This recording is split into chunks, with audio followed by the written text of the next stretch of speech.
The desert held its breath that evening, the sun bleeding out across the horizon. Dust hung in the air, thick and quiet, and a young woman named Ayana Redbird walked barefoot down a trail that looked as worn and tired as she felt.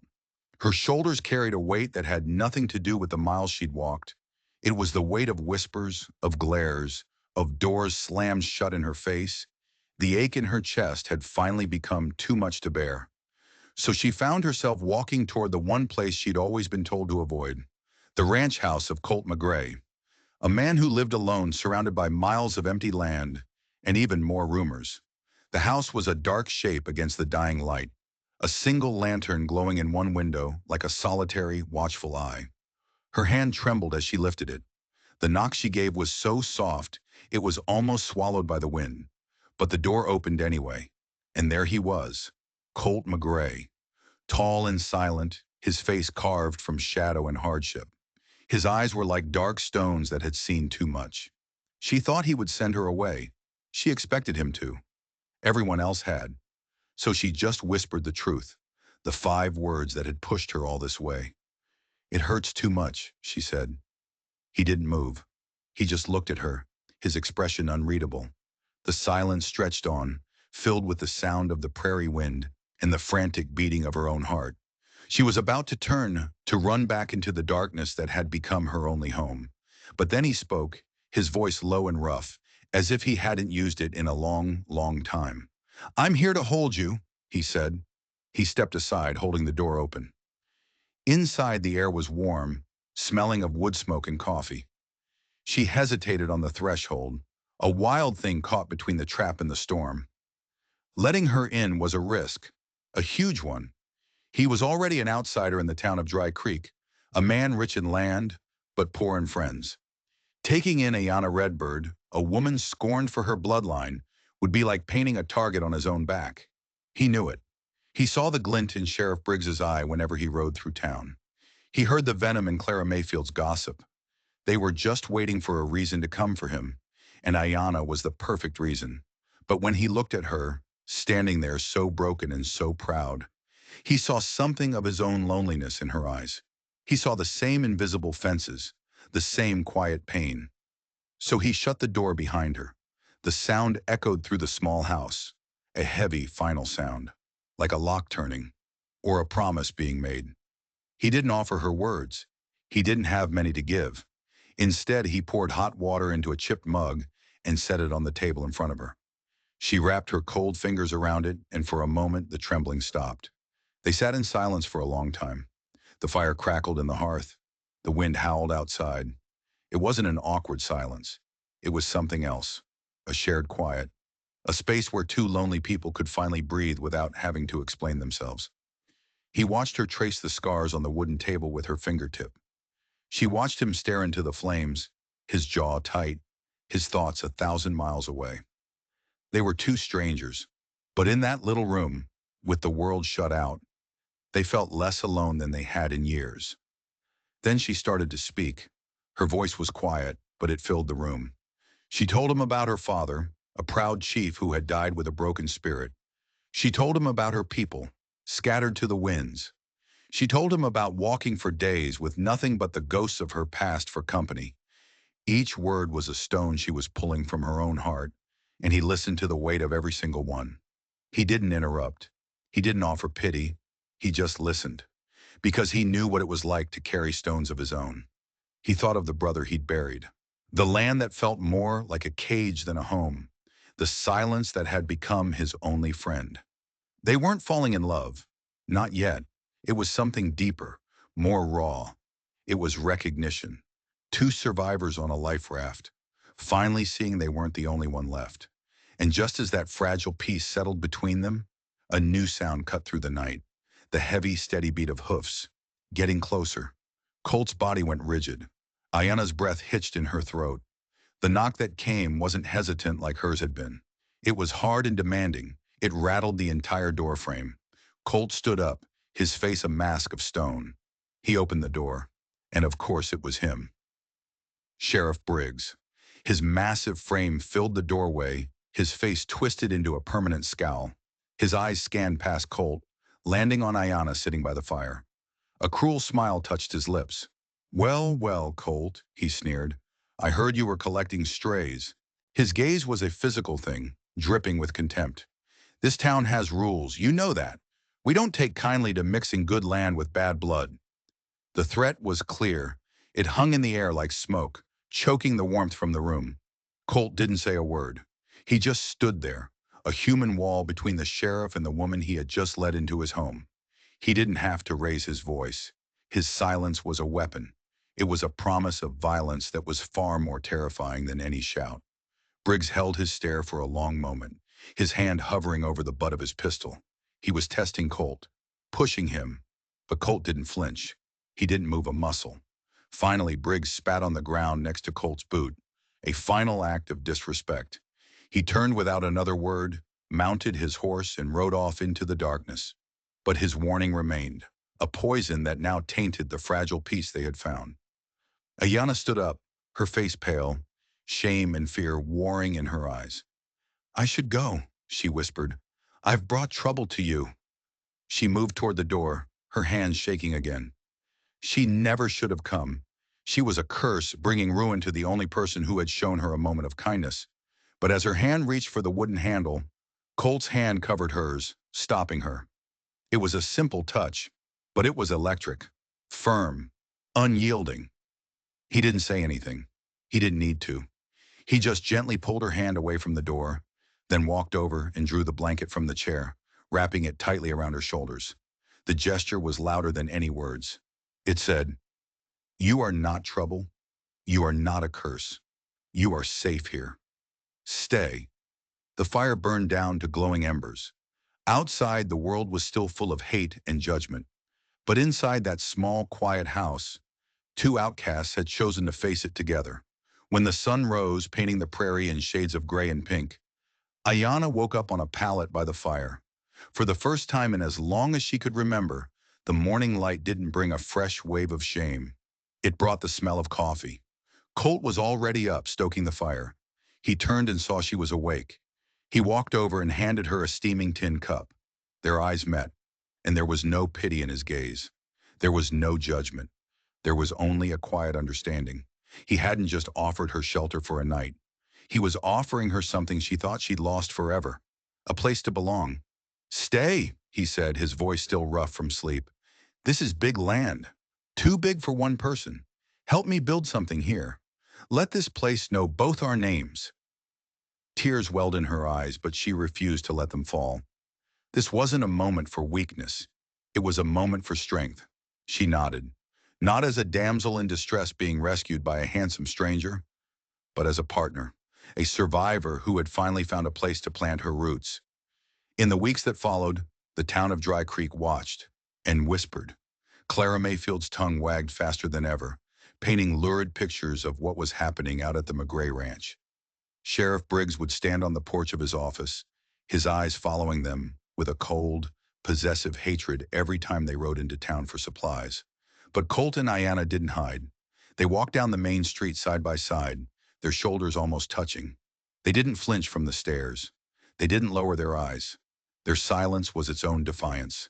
It infuriated the town more than any argument could have. One afternoon, as the sun set the sky on fire, Colt took her to the highest point on his land, a ridge that overlooked the entire valley. He didn't get down on one knee. He didn't have a fancy speech prepared.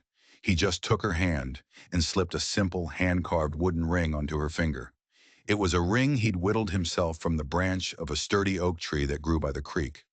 "This land is my church," he said, "and the wind is my witness. Be my wife, Ayanna." She didn't need a preacher or a crowd. His words were the only vow she needed. They rode back to the ranch not as outcasts, but as a family, a fortress of two against the world. They thought they had won. They thought their quiet defiance was enough. But they were wrong. The world wasn't done with them yet. The whispers in town weren't just about disapproval. They were about something else, something older, something darker.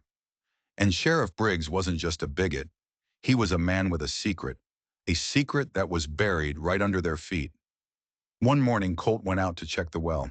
It was their only source of fresh water for miles, and he found the rope cut, sliced clean through.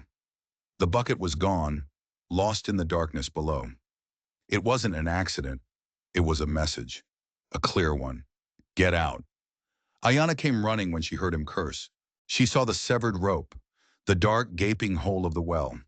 Fear, cold and sharp, pierced through the piece she had started to build. "It's Briggs," she said, her voice barely a whisper. "He's trying to drive us out." "He's not going to win," Colt said, his jaw set like granite. But as he stared down into that well, a different kind of fear took root in his heart. It wasn't just about the water. This was his land, his home, and someone was trying to poison it. He spent the next 2 days working in the blistering sun, rigging a new system, painstakingly retrieving the old bucket. Ayana worked beside him, hauling water from the creek, her hands raw and blistered. They didn't talk much. They didn't need to. Every shared glance, every drop of sweat was a testament to their shared resolve. They were in this together. But the act of sabotage had stirred something in Colt. It felt personal, too personal. It wasn't just about Ayana. This felt like it was about the land itself. That night, unable to sleep, he found himself in the old barn. The moonlight streamed through the cracks in the walls, illuminating dust motes dancing in the air. He was looking for some old rope, but his eyes fell on a dusty, forgotten chest tucked away under a pile of old saddles. It had been his brother's, Liam's. He hadn't opened it since the day Liam died. They said it was a ranching accident, a fall from a horse, quick and tragic. Colt had been the one to find him. The memory was a scar on his soul. With a deep breath, he pried open the lid. Inside were Liam's things, a worn copy of a book, a few trinkets, a leather-bound journal. Colt's fingers trembled as he picked it up. He and Liam had been close, but his brother had grown quiet and secretive in the months before his death. Colt had always assumed it was just a girl. He opened the journal. Liam's familiar handwriting filled the pages. He wrote about the ranch, about their father's demanding nature, and then Colt's blood ran cold. Liam wrote about a beautiful girl from the nearby tribe. He wrote about falling in love with her, about meeting her in secret. Her name was Tala, Iyana's older sister, the one who had vanished without a trace years ago, a loss that had shattered their family and precipitated her father's decline. Colt's heart hammered in his chest. Liam and Tala had been in love, but that wasn't the only secret the journal held. On the last few pages, written in a rushed, frantic scrawl, Liam wrote about a discovery. He had found something hidden on the McGray land. An old Spanish secret, he called it, enough to buy us a new life, away from my father's shadow and the town's hate. He wrote about being afraid. He mentioned Sheriff Briggs, who was just a deputy back then. He wrote, "Briggs knows he saw us. He has the eyes of a vulture." The very next entry was blank. It was the day before he died. It wasn't an accident. Colt slammed the journal shut, a terrible, sickening certainty washing over him. His brother hadn't fallen from a horse. He had been silenced. And Tala hadn't just run away. She had been silenced with him. This wasn't just about prejudice. It was about greed and murder. He walked back to the house, the journal clutched in his hand like a verdict. He found Ayana sitting by the window, looking out at the moonlit prairie. He didn't know how to tell her. How could he tell this woman, who had already suffered so much, that the mystery of her sister's disappearance and the tragedy of his brother's death were the same story? That their families were bound together not by love, but by a brutal, bloody secret. He sat down across from her, the old table between them. He pushed the journal across the scarred wood. "You should read this," he said, his voice hoarse. She looked at him, confused, then opened the journal. He watched her face as she read. He saw the confusion turn to shock, the shock to disbelief, and the disbelief to a deep, gut-wrenching pain. Her hand flew to her mouth, a sob catching in her throat as she read her sister's name. Tala. For years, she had believed her sister had abandoned them. For years, she had carried the shame and the confusion of that disappearance. Now the truth was infinitely worse. "They were together," she whispered, her eyes wide with horror and dawning understanding. "Liam and Tala. And they found something," Colt added, his voice low and dangerous. "Something Briggs and my father wanted." The pieces started to click into place, each one a hammer blow. Their father, a hard and ruthless man, would never have allowed his son to marry a native woman. And Sheriff Briggs, hungry for power and wealth even back then, they must have found out about Liam and Tala and about their discovery. The Cutwell rope wasn't just a threat, it was a continuation of that same greed. Briggs was still protecting the secret. He was trying to scare Colt off the land his father had stolen, land that was stained with the blood of their siblings. The ranch wasn't a sanctuary, it was a crime scene, a tomb. Ayana looked up from the journal, her eyes blazing with a fire Colt had never seen before. The grief was still there, but now it was forged into something harder, something sharp. "What did they find?" she asked. "Where is it?" Colt shook his head. "Liam doesn't say, just that it was an old Spanish secret." They spent the rest of the night poring over the journal, looking for clues, for any hint. But there was nothing, just the frantic scribblings of a young man in love who had stumbled upon something he shouldn't have. Dawn found them exhausted and no closer to an answer. They knew the what, they knew the who, but they didn't have the where. They had no proof. It was their word, the word of the town outcasts, against the word of the powerful, respected sheriff. They needed more. They needed to find what Liam and Tala had found. The next day they began to search. They started in the old barn, tearing it apart, looking for any other hidden boxes, any loose floorboards. They found nothing but dust and memories. They moved on to the house, searching the small attic, the cellar. Nothing. Frustration began to set in. It was like looking for a ghost. They were searching for a secret that had been buried for years. As the sun began to set, Ayana stood on the porch, looking out at the vast, sprawling land. "It's not in here," she said, her voice quiet. "It's out there. Whatever they found, it's part of the land." Colt joined her, his gaze sweeping over the rolling hills and canyons that he had known his entire life. He had ridden every inch of this place. He knew every creek, every rock formation, or so he thought. "Where do we even start?" he asked, the sheer size of the task threatening to crush him. Ayana pointed toward the far western ridge, the place where he had given her the ring. "You said that was your favorite spot," she said. "Was it Liam's too?" Colt's breath caught. He remembered. He and Liam used to camp up there as boys. It was their secret hideout.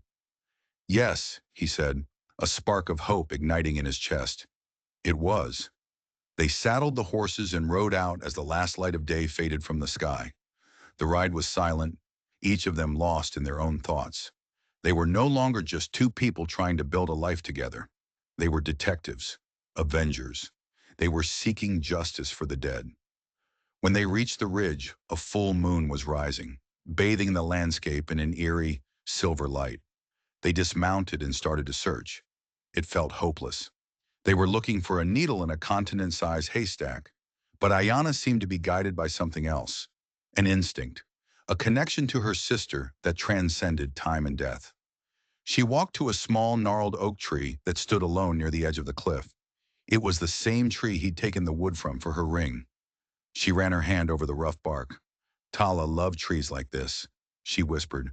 "She said they had old souls." Then her fingers stopped. She felt something, a strange, unnatural groove in the bark. She traced it with her finger.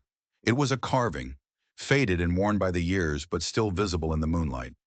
It was two birds intertwined, a symbol of her tribe, a symbol of union. "This was their place," she breathed. Colt came to her side, and together they examined the tree. Below the carving, near the base of the trunk, he saw it. A single flat rock that didn't quite match the others around it. It was placed, not natural. His heart began to pound. With a grunt, he heaved the rock aside. Underneath, nestled in a hollowed-out space among the roots, was a small, rotting leather pouch. With trembling hands, Colt lifted it out. The leather was so old it practically disintegrated in his fingers. Inside was not gold, not jewels, but a single folded piece of parchment. It was a map, crudely drawn but unmistakable. It was a map of his own land. It showed a path leading down into the canyon, to a spot marked with a crudely drawn X, and scrawled at the bottom, in Liam's handwriting, were two words, La Sombra, the shadow. "This is it," Colt whispered, his voice filled with awe and dread. This is what they found. They looked at each other, the moonlight illuminating the grim determination on their faces. They had found the map. Now they had to find the mine, and whatever they found there would either be their salvation or their grave. The next morning, before the sun had even crested the horizon, they rode down into the canyon. The map was their guide, leading them through narrow passages and over treacherous rockfalls. The air grew colder, the silence deeper. It felt like they were descending into the underworld. Finally, they reached the spot marked on the map. It was a sheer rock face, covered in vines and brush. It looked like nothing. "There's nothing here," Colt said, his voice echoing the disappointment in his heart. "Maybe it caved in." But Ayanna was looking closer. She pushed aside a thick curtain of vines, her hands searching the rock behind it. "No," she said. "Feel this." Colt reached in. The rock was smooth, too smooth, and there was a faint, cool draft coming from a crack. It was a door, an entrance, cleverly disguised to look like the rest of the canyon wall. Together they pushed. The stone slab groaned in protest, grinding against the rock. It hadn't been moved in years. Slowly, agonizingly, it swung inward, revealing a dark, gaping maw. A wave of musty, cold air washed over them. The entrance to La Sombra. Colt lit a lantern, the flame flickering as if afraid of the oppressive darkness. He took Ayanna's hand. "Ready?" he asked. She squeezed his hand, her knuckles white. "For Tala," she whispered. They stepped inside. The tunnel was narrow and sloped downward. The walls were damp, and the only sound was the drip, drip, drip of water somewhere in the darkness ahead. After about 100 feet, the tunnel opened into a larger cavern. Colt held the lantern high. The light danced across the walls, and what they saw made them both gasp. The walls weren't rock. They were glittering with veins of pure, raw silver. It was everywhere. Thick, shimmering bands of it running through the stone like frozen lightning. It was a fortune. More money than either of them could have imagined. Enough to make a man kill. "This is it," Colt said, his voice a reverent whisper. They explored the cavern, their lantern light revealing the staggering scale of the find. It was an old Spanish silver mine, forgotten by time. But as they reached the back of the cavern, the light fell on something else, something that wasn't silver. It was a small pile of rocks, stacked in a deliberate way. A cairn, a makeshift grave. A cold dread settled in Colt's stomach. He knew what they were going to find. He handed the lantern to Ayanna and began to carefully remove the rocks. And then he saw it. A flash of blue fabric, a piece of a dress, and then a human bone. Ayanna let out a choked cry, stumbling back, her hand flying to her mouth. It was them, Liam and Tala. Their bodies had been thrown into the mine and hastily buried. This wasn't just a mine, it was a tomb. For a long time they just stood there, the silence of the cavern heavy with the grief of a decade. They had found the treasure, and they had found the truth. But the truth was more horrible than they had ever imagined. Colt felt a rage building inside him, so hot it threatened to consume him. This was his father's work, and Sheriff Briggs. They had murdered his brother, they had murdered the woman he loved, and they had left them to rot in the dark. Among the remains, Colt found something else. A small, tarnished silver locket. He opened it. Inside was a tiny, faded picture of Liam. On the other side, a picture of Tala. Proof. Undeniable proof that they were here. He closed the locket, its cold metal a weight in his palm. A weight of responsibility. "We have to show them," Ayanna said, her voice shaking but firm. "We have to make the whole town see what he did." They knew they couldn't just ride into town and accuse the sheriff. Briggs owned Dry Creek. He would laugh in their faces, then have them arrested or worse. They needed to be smart. They needed to set a trap. And they knew just the bait to use. They reburied Liam and Tala, saying a quiet prayer over the grave. Then Colt took a pickaxe and chipped a single, heavy chunk of silver ore from the wall. It was a heavy, glittering piece, impossible to mistake for anything else. This would be their proof. This would be the lure. They rode back to the ranch under the cover of darkness. the rock of silver wrapped in a saddlebag, feeling like a ticking bomb. Their plan was simple and incredibly dangerous.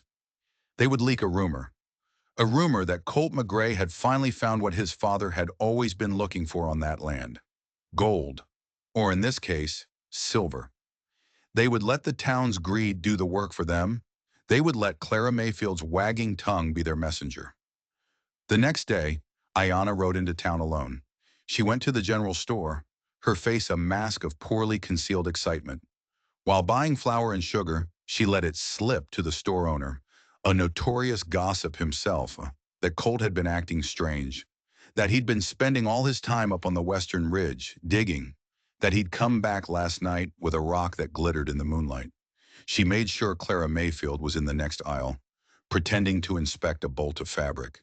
Ayanna saw the glint in Clara's eyes. The bait was taken. By noon, the entire town of Dry Creek was buzzing. The McGray land. The land everyone thought was just good for cattle. It had a secret, a silver secret. Colt McGray was about to become the richest man in the territory. Colt, meanwhile, stayed at the ranch, making a show of being secretive. He rode out toward the canyon, then doubled back, making sure anyone watching would see him. He knew Briggs would have eyes on him. The waiting was the hardest part. Every shadow seemed to hold a threat. Every gust of wind sounded like approaching hoofbeats. That night, they sat in the small house, the doors and windows barred. The chunk of silver sat on the table between them, glowing in the lamplight. It was a symbol of both their grief and their hope for justice. "He'll come," Colt said. "Greed is a hungry animal. He won't be able to stay away." "And when he does?" Ayanna asked, her hand resting on the stock of a rifle. Colt looked at her, his dark eyes filled with a cold, hard resolve. "When he does," he said, "we'll be ready." The hours crawled by. The moon rose high in the sky, and then they heard it, the soft crunch of boots on gravel outside. Not one man, several. Ayanna's heart hammered against her ribs. Colt blew out the lantern, plunging the room into darkness. He moved to the window, peering through a crack in the shutters. It was Briggs, and he had two of his deputies with him. They weren't here to talk. They were here to finish what they started all those years ago. "Colt!"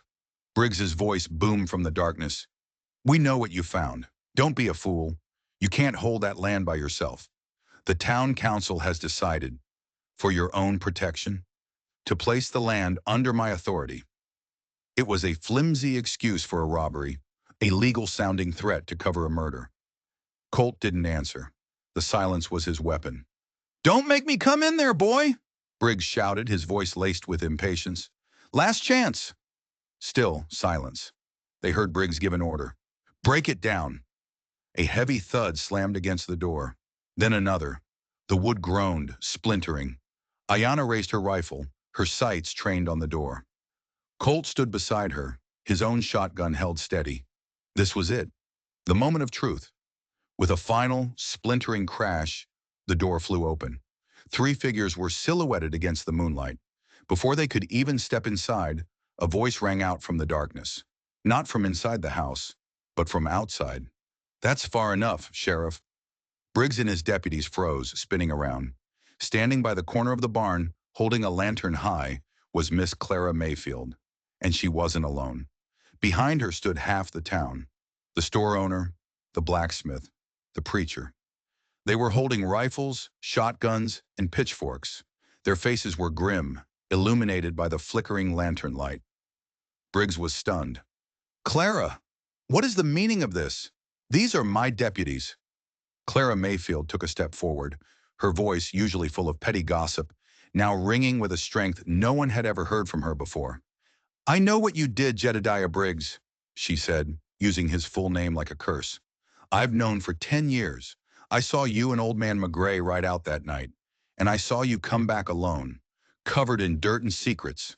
A collective gasp went through the crowd. Clara had been in love with Colt's father. He had promised her marriage but had cast her aside. Her silence had been born of a broken heart and fear. But seeing Colt and Ayanna, seeing them stand against the town, had shamed her into action. She had been the one to rally the townspeople after hearing the rumor of silver. Not to help Briggs steal it, but to see that justice was finally done. You're a liar, Briggs snarled, but his voice lacked conviction. He was trapped.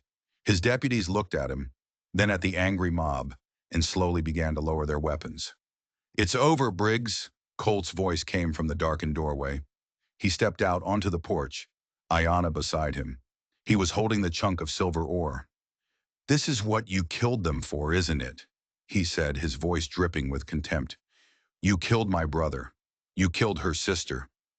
He then held up the tarnished silver locket, and you left them to rot in a hole in the ground. That was the final blow.